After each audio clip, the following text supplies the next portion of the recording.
안녕하십니까. 한 주를 마무리하는 금요일에 찾아오는 끝장보자의 편다송입니다. 오늘은 리서치센터 글로벌투자분석팀 전규현 위원님과 함께 최근 경기 상황과 유가에 대해서 이야기 나눠보겠습니다. 안녕하세요. 네, 안녕하세요. 네, 전규현 위원님과 이야기 나눠보기 전에 한 주간의 시장 상황 먼저 살펴보겠습니다. 이번 주 시장은 고용시장 지표 발표와 기준금리 인하 기대감에 주목했습니다. 양시장 보시면 목요일 종가 기준 코스피는 전일 대비 0.13% 하락한 2,492포인트, 코스닥은 0.77% 하락한 813.20포인트에 마감했습니다. 미국 경기 둔화 우려에 외국인과 기관이 팔자세로 돌아서면서 810선으로 후퇴한 것으로 보입니다. 수급 보겠습니다. 코스피 시장에서 한 주간 개인과 외국인은 순매수, 기관은 순매도세를 보였습니다. 업종 보시면 코스피 시장에서는 전기전자, 대형주, 화학업종이 강세를 보였고 코스닥 시장에서는 제조업과 IT 업종이 강세를 보였습니다. 원달러 환율은 전거래일 대비 10원 50전 오른 1,325원 50전의 거래를 마쳤습니다. 자, 그럼 이제 위원님께 질문 드리겠습니다. 미국 경제 지표가 점차 둔화되는 모습을 보이고 있는데요. 당장 다음 주에 12월 FOMC가 열릴 예정입니다. 혹시 통화정책이나 내년 금리 경로에 대한 변화가 나타날 수 있을까요?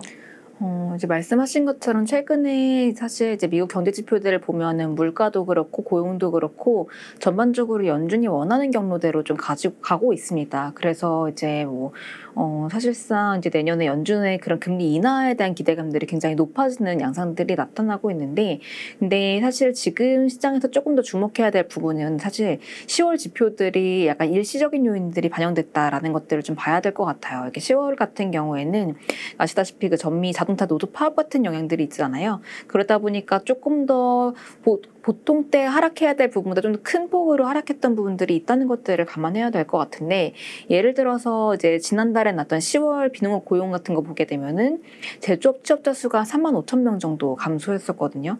그리고 산업 생산 감소도 이런 영향들이 같이 불거졌었고, 그리고 이제 소비 쪽도 보게 되면 요즘에 소비 둔화에 관련된 부분들이 조금 더 이제 나타나고 있다는 거에 기대를 많이 걸고 있는데, 사실 10월 개인 소비도 보면 전월 대비 0.2% 정도 증가하면서 모멘텀 자체는 약화가 되고 있긴 한데, 이것도 세부 내용들을 좀 뜯어보게 되면은 제조업 소비가 안 좋았고요. 특히 신차 소비 쪽이 안 좋았습니다. 결국 이런 부분들은 사실상 이제 생각보다는 이게 일시적 요인들이 계속 작용을 했다는 것들을 보여주는 거기 때문에, 사실 이제 11월 데이터, 10월 데이터만 보기보다는 조금 더 평균 데이터를 3개월 평균, 6개월 평균 이런 식으로 좀 장기적인 시계열들을 봐가면서 서서히 떨어지는 그림들을 봐야 된다고 보고 있어요. 근데 지금 시장을 보게 되면은 연준의 금리 인하를 거의 5번 가까이 내년에 반영을 하고 있거든요. 근데 사실 지금 시장이 연착륙을 기대한다면 5번 인하랑은 이제 미스매칭이 되는 거죠. 이제 5번 인하하려면은 경착륙의 시나리오가 돼야 되는 경우이기 때문에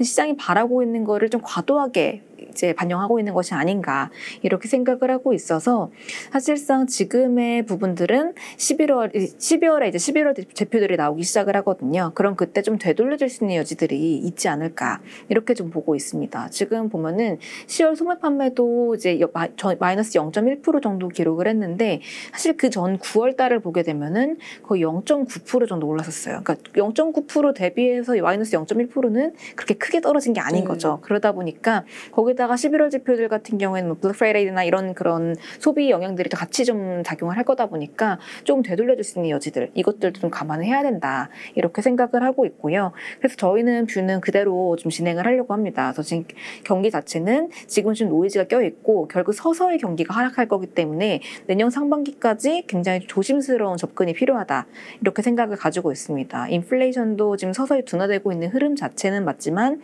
여전히 업사이드가 높은 부분들이 있기 때문에 바로 금리 인하를 단행을 하게 되면은 경기가 다시금 올라오게 되면서 물가의 상승을 이끌 수 있는 여건들이 아직은 좀 굉장히 많이 산재하고 있다라고 파악을 하고 있어요.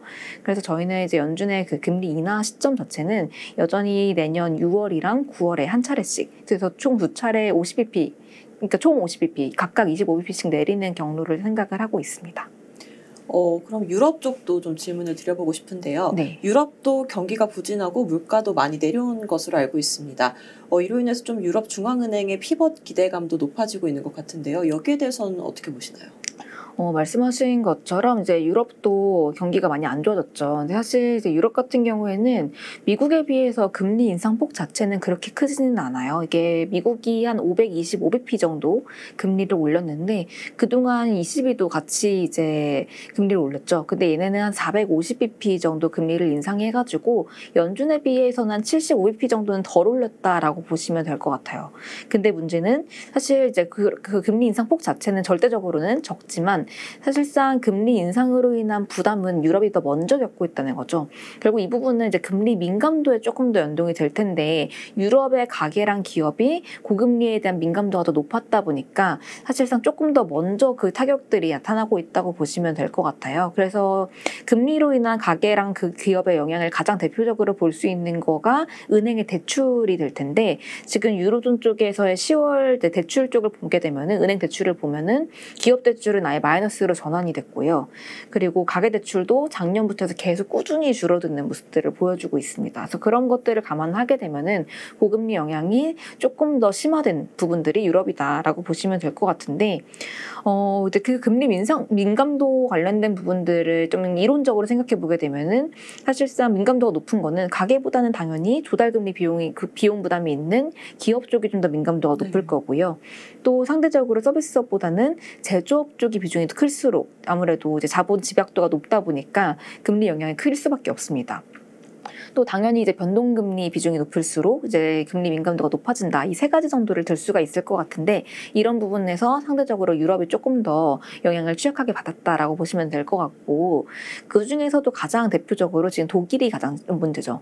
독일 같은 경우에는 다른 국가들보다도 오히려 제조업 쪽에 비중이 높다 보니까 이런 쪽에서 영향이 크게 좀 작용한 부분들이 있고 그리고 지금 사실 이제 유럽 같은 경우는 작년에 이제 에너지 위기가 있었잖아요. 그 에너지 위기 때 에너지 집약 산업들에 대해서 생산을 많이 위축시켰고 거기다가 고금리 부담이 같이 작용하다 보니까 제조업이 좀 상당히 좀 크게 위축이 됐다. 이렇게 보시면 될 것 같습니다.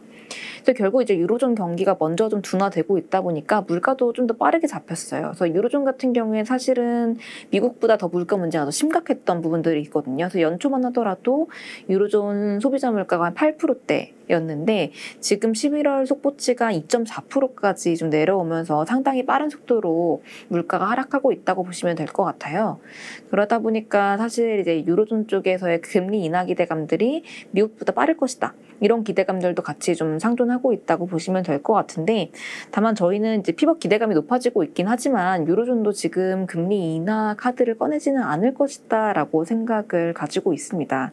이게 왜 그러냐면 일단 기본적으로 유럽도 아직까지는 고용시장이 완전히 망가지지 않았어요. 그래서 실업률도 역사적으로 굉장히 낮은 수준에 위치하고 있고 특히 임금 상승률을 보게 되면 계속 아직까지 올라가고 있거든요. 그러다 보니까 이 임금이 올라가게 되면은 서비스 물가에 영향을 줄 수밖에 없다라는 부분들 때문에 유럽도 조금 신중한 스탠스는 여전히 좀 유지를 하고 있다는 것들 한 가지 볼 수가 있을 것 같고요. 또 한 가지 생각해 봐야 될 부분들은 자산 매입 관련된 부분인데 ECB가 이제 APP라는 기존의 자산 매입 프로그램을 기존에 가지고 있었고 팬데믹 이후에 PEPP라고 해서 팬데믹 긴급 자산 매입 프로그램을 하나를 더 신설을 했습니다. 이게 한 1.85유로 정도가 되는데 이거를 이제 APP 같은 경우에는 올해 3월부터 해가지고 QT를 시작을 했거든요. 그래서 자산 매입을 좀 줄이고 있어요. 그런 과정 속에 있는데 PEPP 같은 경우에는 아직까지는 그대로 유지를 하고 있거든요. 이게 내년 말까지 그대로 유지가 될 예정인데 사실 내년에 금리 인하를 하려면 그거보다 먼저 자산 관련된 걸 축소를 시켜야 되거든요. 이게 엇박자가 나오게 되면 좀 정책의 운영에 있어서 어려워질 수가 있다 보니까 이런 것들을 감안하게 되면은 사실상 지금 금리 인하를 얘기하는 게 먼저가 아니라 올해 12월 그리고 내년 1분기 중에는 PPP 재투자 규모를 축소하는 방안들에 대해서 논의를 시작하는 게 먼저다라는 생각을 가지고 있습니다. 그리고 사실 이제 연준에 비해서 ECB가 이제 통화 정책의 주도권을 조금 뺏긴 부분들도 있다 보니까 이런 여러 가지 상황들을 결부해 보게 되면은 경기가 먼저 나빠진 건 사실이고, 사실 통화 완화를 할 수 있는 여건들이 많이 마련된 거는 이제 맞지만, 그럼에도 불구하고 당장 금리 인하를 하기엔 조금 어렵지 않을까, 이런 생각을 가지고 있고요. 물론 이제 이번 12월 통화정책 회의할 때 이제 아무래도 경제 전망이나 이런 그런 부분들에서 물가랑 경제에 대한 전망치를 좀 하향 조정을 하면서 조금 이제 통화 완화에 대한 기대감들이 생길 수 있지만, 이 부분이 연준과 마찬가지로 결국 금리 인하 카드를 당장 바로 꺼낼 수 있는 부분들이 아니다 보니까 되돌림들이 상반기에 좀 나타날 수 있지 않을까, 이런 생각을 좀 가지고 있습니다. 네, 그리고 이제 유가 볼 텐데요. 오펙 플러스가 감산을 발표했잖아요. 네. 근데도 불구하고 유가는 하락을 하고 있습니다. 왜 그런 걸까요? 보통 이제 공급이 줄면 유가가 올라갈 거라고 생각을 하잖아요. 네, 그리고 전망은 좀 어떨까요? 네. 일단 오펙 플러스가 이제 내년 1분기에 이제 이를 220만 배럴 가량을 이제 자발적 감산을 하겠다라고 발표를 했는데, 오히려 그때 한 75불 정도 됐던 게 지금 72불 때까지 좀 많이 줄어든, 또 하락하는 그런 그림들을 보여주고 있습니다. 사실상 공급 축소에 대한 우려를 전혀 반영하고 있지 않다고 볼 수가 있는데, 일단 이번 회의의 한계점들이 굉장히 많았기 때문이라고 보여져요. 일단 1차적으로는 사실 회의가 미뤄졌죠.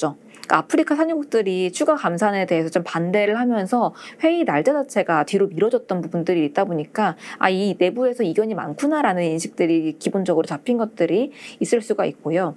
또 이 자발적 감산이라는 거에 한계점도 있을 것 같습니다. 이게 일부 국가들만 단행하는 거다 보니까 사실상 모든 국가들이 합의가 안 이루어졌구나라는 것들을 1차적으로 시사를 하게 되고, 그리고 사실 자발적 감산이라는 거는 그 감산 이행에 있어서 어떤 의무감이 없다 보니까 이런 강제 이행의 필요성이 없다라는 점에서 사실상 계속되지 않을 수 있다라는 부분들이 작용했다고 생각을 하고 있고요.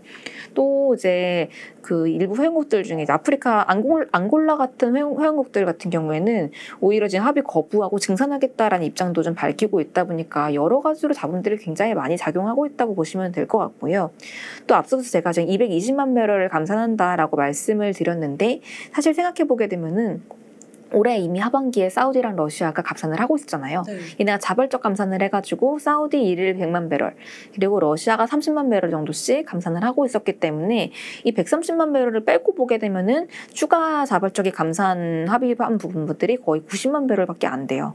그러다 보니까 시장이 우려했던 것보다는 약했다라는 것들이 좀 주요할 것 같습니다. 그리고 사실상 지금 사우디가 거의 감산을 주도하고 있잖아요. 그래서 지금 사우디가 아까 말씀드렸다시피 1일 100만 배럴 정도씩 감산을 하고 있는데, 그러다 보니까 사우디도 경기가 별로 안 좋아지고 있기는 해요. 그래서 지금 보면 3분기 GDP가 전년 대비 마이너스 4.5% 정도 감소를 하고 있고, 특히 이제 석유 부문이랑 이제 비석유 부문을 나눠서 보게 되면은 석유 부문 쪽에서 상당히 지금 경기 하방 압력이 좀 커지고 있다 보니까 이 짐을 이제 혼자 짊어가는 시기가 오래 가지는 않을 수 있다 라는 생각도 들다 보니까 내년에 결국 자발적 감산이 어느 순간 좀 중단될 수 있는 부분들도 고려를 해야 될 것 같고, 그러면 결국 이제 당장 공급량이 줄긴 하겠지만 일단 그 불확실성이 좀 높다는 부분들에서 약간 시장에는 조금 안도감을 오히려 줬다라고 생각을 하고 있고요. 어쨌든 글로벌 경기 사이클 자체도 점진적으로 좀 낮아지는 그림들이 전개가 될 거기 때문에 이런 국면에서 실수 자체가 아주 크게 반등할 수 있는 그런 환경은 아니라고 보고 있어요. 그래서 저희는 계속해서 유가는 내년까지 약보합 기조를 좀 보일 거다라고 생각을 가지고 있고요. 다만 지금 시장이 조금 간과하고 있는 게, 생각보다 감산 합의 수준이 낮다라고 해서 감산을 안 하는 건 아니거든요.